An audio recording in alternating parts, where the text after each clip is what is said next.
శ్రీమాత్రే నమః. సౌందర్యలహరి నుండి శ్లోకాలు అర్థాలు చూద్దాము.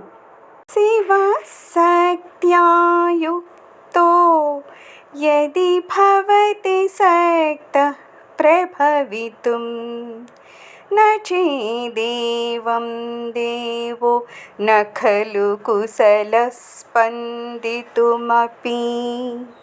అతస్త్వామారాధ్యాం హరిహరవిరించాదిభిరపి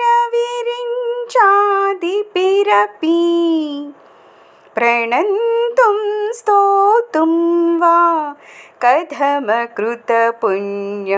ప్రభవతి. అమ్మ భగవతి, నువ్వు ఎంత శక్తివంతురాలు అంటే నీ శక్తితో కూడితే మాత్రమే శివుడు సర్వజగాన్ని నడిపించడానికి సమర్థుడవుతున్నాడు. ఒకవేళ నీ శక్తి కనుక తోడ్పాటు అవ్వలేదనుకో, అప్పుడు ఆయనంట కొంచెం కూడా కదలడానికి అసక్తుడైపోతాడంట.